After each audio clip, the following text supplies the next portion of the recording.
Hello friends, welcome to my channel novel explain. So भी मैं everlasting love मांगा का नेक्स्ट पार्ट एक्सप्लेन करूँगी।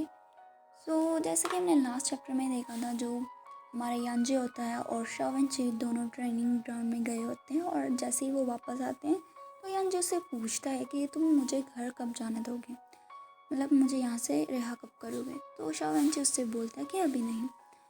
अभी नेक्स्ट सीन में हम देखते हैं जो शावनची है वो रंजी को अपने रूम में भेज देता है और तभी हम देखते हैं वहाँ पर बहुत सारे लोग आ जाते हैं जो कि ग्लैन अंडर्स होते हैं और वो सभी लोग बात कर रहे होते हैं यंजी के बारे में, क्योंकि यंजी के जो ग्लैंड्स हैं वो बहुत ज़्यादा रेयर हैं और इन सबको पता चल जाता है कि यंजी इसके पास है और वो यहाँ उसी को लेने के लिए आए होते हैं।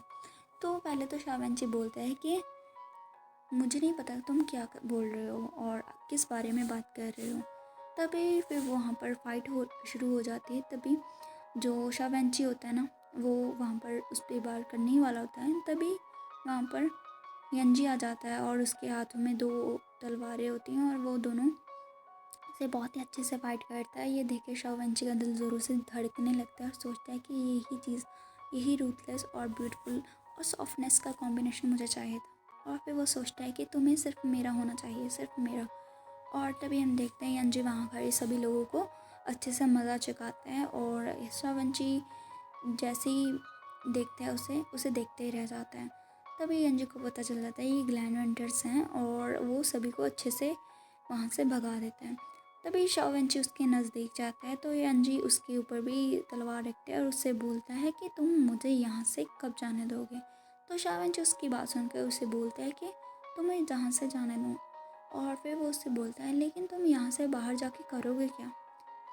नेक्स्ट सीन में हम देखते हैं जो शाओविंची की बात सुन कर के तुम बाहर जाकर क्या करोगे, जो हमारा यंजे वो शॉक हो जाता है क्योंकि उसे कुछ भी याद नहीं आ रहा होता है और वो मन में सोचता है कि मुझे बाहर क्यों जाना है और मुझे ऐसा क्यों लग रहा है जैसे मेरी मेमोरी बहुत ही ज़्यादा अनक्लियर हो और मुझे कुछ भी समझ नहीं आ रहा है। तभी जो शावंची है वो उससे बोलता है कि तुम इस तलवार को रख दो और फिर वो उससे बोलता है कि यहाँ पर बहुत ज़्यादा ब्लड है और इतनी ज़्यादा स्ट्रॉन्ग स्मेल में तुम्हें हेडेक हो सकता है, चलो हम वहाँ जाते हैं। और फिर वो उसे पीछे से टच करता है। तभी हम यहाँ पर एहसास हो जाता है जो यंजी है ना, उसकी मेमोरीज़ फाइनली मतलब चली गई हैं और सिर्फ लिटिल बिट मेमोरी का हिस्सा ही रह गया है। और अभी जो यंजी है उसे तलवार देते हुए उसे बोलता है कि ये नाइफ बहुत अच्छा है।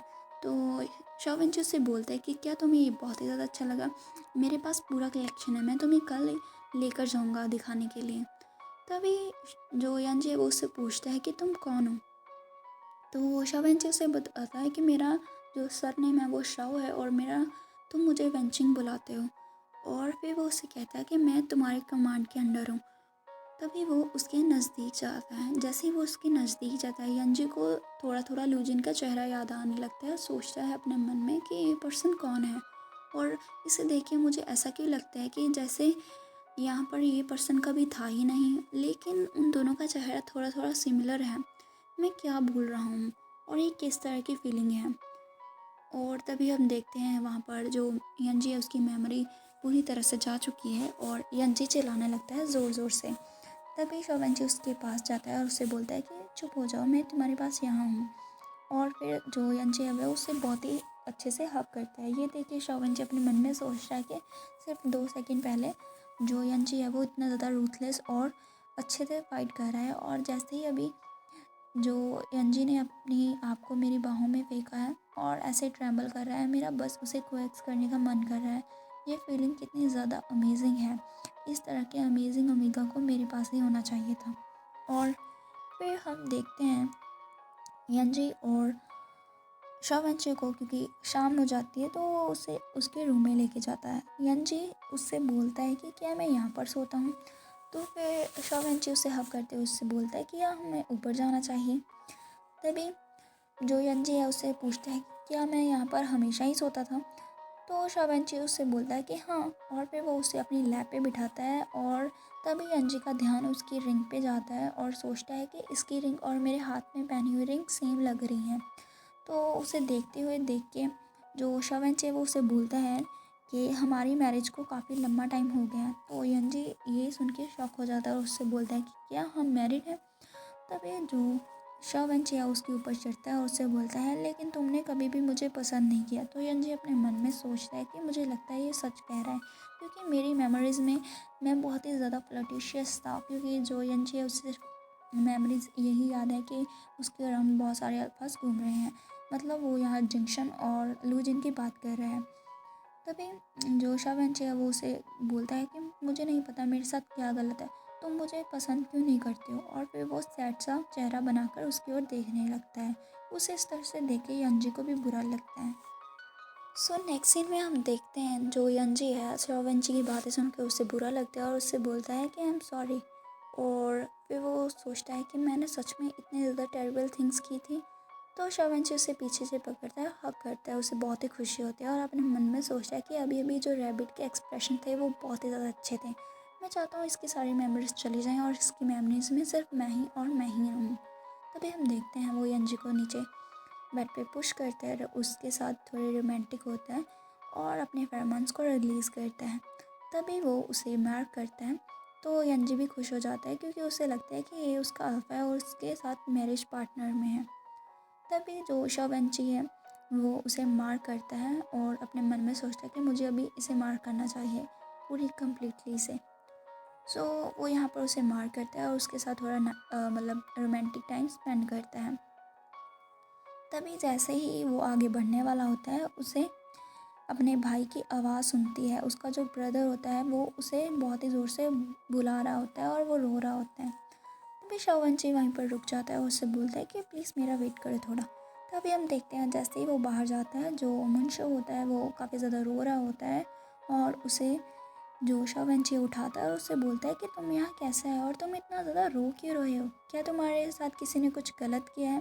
तो मुंशो उसे बोलता है कि प्लीज़ जो रैबिट है उसे बुली मत करो, उसी ने मुझे बचाया था। तो फिर वो उसे पूरी कहानी सुनाता है कि कैसे जब वो स्कूल से आ रहा था एक गाड़ी उसे हिट करने वाली थी और वहाँ पर रैबिट ने उसे बचाया था।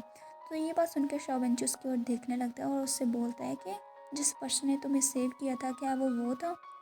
तो इसी के साथ ये सीन हमारा फिनिश हो जाता है। नेक्स्ट सीन में हम देखते हैं जो लूजिन होता है वो अपने कार में होता है और उसके हम देखते हैं हाथ में सब्सटेंस के काफ़ी ज़्यादा साइन होते हैं और वो अपने मन में सोचता है और अपने और यंजी के बारे में। एक बार यंजी ने उससे बोला था कि ब्रदर जिन मैं आपसे कैचअप क्यों नहीं कर पाता हूँ, आप मुझसे इतने ज़्यादा बेटर क्यों हैं, मैं आपसे बहुत ही ज़्यादा स्किल्स सीखना चाहता हूँ ताकि मैं आपके बराबर हो सकूँ।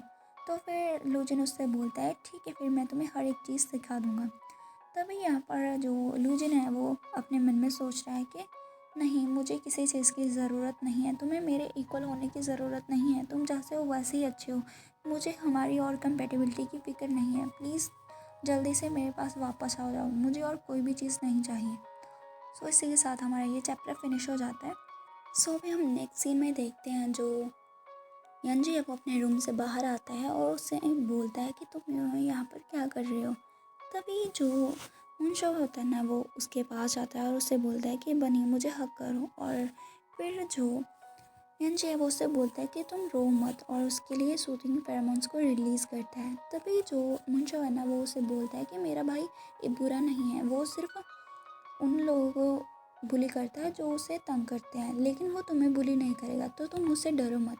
तो शाओवेंची उससे बोलता है कि हाँ ये बिल्कुल सही कह रहा है, मैं बहुत ही अच्छा पर्सन हूँ, तुम्हें ये याद रखना है। तभी फिर वो सभी लोग डिनर करने के लिए जाते हैं और डिनर पे जो मुंशो है वो यंजी से बहुत ही बातें करता है और यंजी उसके लिए डिनर सर्व करता है। तो हमारा जो मुंशो है वो वेजिटेबल नहीं खा रहा होता है, तो यंजी उसे बोलता है कि तुम्हें ये वेजिटेबल्स खानी चाहिए, इससे तुम्हारी हेल्थ बहुत ही अच्छे से इम्प्रूव होगी और तुम ग्रोन होगे अच्छे से। तभी जो शाओवेंची है वो उससे बोलता है कि तुम्हें इसे इतना ज़्यादा स्पॉइल नहीं करना चाहिए, अगर तुमने अभी एक बार उसे खाना खिलाया ना खुद से तो वो हमेशा तुमसे ही खाने की ज़िद करेगा। तो फिर शाओवेंची उससे अपने भाई की जो चीक्स है उसे पिंच करता है और उससे बोलता है कि तुम खुद से खाना खाओ। तो उन दोनों की छोटी सी फाइट शुरू हो जाती है।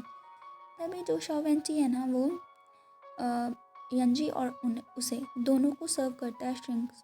तो जैसे ही वो उसे मतलब तोड़ के दे रहा होता है ना, तो यंजी अपने मन में सोचता है कि मेरी मेमोरीज़ में जो इंसान मेरे लिए ऐसा कर रहा था उसके जो हाथ थे वो इतने ज़्यादा स्मूथ नहीं थे, उसमें बहुत ही ज़्यादा कट लगे थे। यहाँ पर उसे लूजिन की याद आ रही होती है। तो फिर वो सोचता है अपने मन में कि मेरे जो मेमोरीज़ में वो अल्फ़ा था वो कौन था। और फिर वो शाओवेंची से उसे मैच करता है और सोचता है कि वो शाओवेंची तो नहीं था। और फिर वो अपने ही थॉट्स को डिनाई करते हुए उससे बोलता है कि मुझे लगता है कि मैं अपनी लास्ट में मतलब अपने पास्ट में बहुत ही ज़्यादा फ्लर्टिशियस था, तो वो कोई मेरा अल्फ़ा होगा जिसके साथ मैं फ़न कर रहा हूँगा। तो भी यहाँ पर जो मुंचो है वो अपने मन में सोच रहा है कि भाई हमेशा ही मुझे ही ऐसे पील कर कर देते थे, अभी वो यंजी को दे रहे हैं। और फिर वो यंजी की ओर देखता है तो देख पाता है कि यंजी सैड था। तो फिर वो अपने मन में सोचता है कि लेकिन आज बनी बहुत ज़्यादा सैड लग रहा है, तो उसे अच्छे से और खाना चाहिए, और वो भी उसे सर्व करता है। और फिर वो हैप्पीली डिनर करते हैं। तभी यंजी अपने पेट पर हाथ रखता है और सोचता है कि यहाँ पर एक बेबी होना चाहिए था, पता नहीं कि वो कहाँ गया। सो यहाँ पर यंजी को थोड़ी थोड़ी इंटेंस आ रहे होते हैं कि उसका बेबी था यहाँ पर। तो इसी के साथ हमारा ये चैप्टर फिनिश हो जाता है। सो अभी नेक्स्ट सीन में हम देखते हैं जो यंजे होता है और मुंजाओ दोनों साथ में सो रहे होते हैं, और जो मुंजाओ होता है वो उसे छोड़ नहीं रहा होता है। तभी शाओवेंची उसके पास जाता है और अपने भाई के सर पर हाथ फेरते हुए यंजी को बताता है कि जो हमारे पेरेंट्स हैं ना, वो ग्लैंड हंटर्स ने उन्हें किल कर दिया था, और उसके अलावा सिर्फ मेरा भाई ही मेरे पास है, और ये मेरे लिए सबसे ज़्यादा इम्पॉर्टेंट है। वो हमेशा मुझसे पूछता रहता है कि हमारे पेरेंट्स कब आएंगे, लेकिन मैं उसे कुछ आंसर नहीं दे पाता। और आगे शाओवेंची बोलता है कि मेरे लिए मेरा भाई बहुत ही ज़्यादा प्रीशियस है, और तुमने उसकी जान बचाई, और सॉरी मुझे पहले पता नहीं था। तभी जो यंजी वो अपने मन में सोचता है मुझे तो याद नहीं मैंने उसकी जान कब बचाई थी, और वो उसके लिए फेरोमोन्स को रिलीज़ करता है। और यंजी अपने मन में सोचता है कि अगर हमारा बच्चा होता तो वो ऐसा ही होता, और इतना ही ज़्यादा प्यारा और क्यूट होता, मैं उसे बहुत ही ज़्यादा प्रोटेक्ट करता अच्छे से। तभी जो शाओवेंची है उन दोनों को ऐसे देखता है और उन दोनों के ऊपर किस करके वहाँ से चला जाता है। तभी हम नेक्स्ट सीन में देखते हैं जो शाओवेंची है वो बात कर रहा होता है कि लास्ट टाइम पे जब हमारे जो मुंचो है उसका एक्सीडेंट हुआ था उसका पूरा पता लगा, और जो वो टीचर थी ना और वो ड्राइवर दोनों को वहाँ से निकलवा दो जो मेरे बच्चे का ख्याल नहीं रख सकते। तभी हम देखते हैं वहाँ पर जो शाओवेंची है वो एक बेकरी में आया होता है और वो डेज़र्ट लेने आया होता है हमारी यंजी और अपने भाई के लिए। तभी हम लास्ट में देखते हैं उन दोनों को बेंच पे बैठे हुए। अभी जो मुंशा है उसके स्कूल जाने का वक्त हो रहा होता है। तभी शाओवेंची उसके पास आता है और मेरे भाई को टीज़ करते हुए बोलता है कि तुम कितने ज़्यादा आलसी हो, मुझे तो लगता है तुम स्कूल में भी ऐसे ही सोते रहते होगे। तभी जो शाओवेंची की बात सुन के जो मुंशा है वो गुस्सा नहीं करता और उसे चिढ़ाता है, उसे बोलता है कि तुम्हें पता है रैबिट ने मुझे आई लव यू कहना सिखाया, वो भी 8 लैंग्वेज में। तो ये देख के शाओवेंची जो हमारा यंजी है उसे देखने लगता है और सोचता है अपने मन में कि मैंने नहीं सोचा था कि तुम किलिंग मशीन से कुछ ज़्यादा हो। मुझे हमेशा से लगता है तुम्हें बस गन चलानी आती हैं, लेकिन जैसे ही मैं तुम्हारे साथ रह रहा हूँ मुझे तुम और भी ज़्यादा इम्प्रेस करते जा रहे हो। तभी जो शाओवेंची है उन दोनों को अपना लाया हुआ गिफ्ट देता है, मतलब वो डिज़र्ट, तो यंजी को भी देता है। तो फिर वो आगे शाओवेंची यंजी से बोलता है कि क्या तुम मुझे बता सकते हो आई लव यू कहना 8 लैंग्वेज में, क्या मैं तुम्हारे मुख से वो सारी चीज़ें सुन सकता हूँ। तो उसकी बात सुन के यंजी अपने मन में सोच में पड़ जाता है कि नहीं, मुझे नहीं लगता कि मैं ऐसा कुछ कह सकता हूँ इससे। और इसी के साथ हमारा ये चैप्टर फिनिश हो जाता है। तो जो यंजी है वो अपनी मेमोरीज़ को पूरी तरह से लॉस कर चुका है, और उसे सिर्फ इतना ही याद है कि जो शाओवेंची है वो उसका मैरिज पार्टनर है, क्योंकि जो शाओवेंची उसने उसे झूठ बोला है। अभी जो हमारा यंजी है उसे अपनी याददाश्त कब वापस आएगी और कैसे वापस आएगी वो देखना होगा मज़ेदार। तो हम देखेंगे इसे नेक्स्ट चैप्टर में। बाय।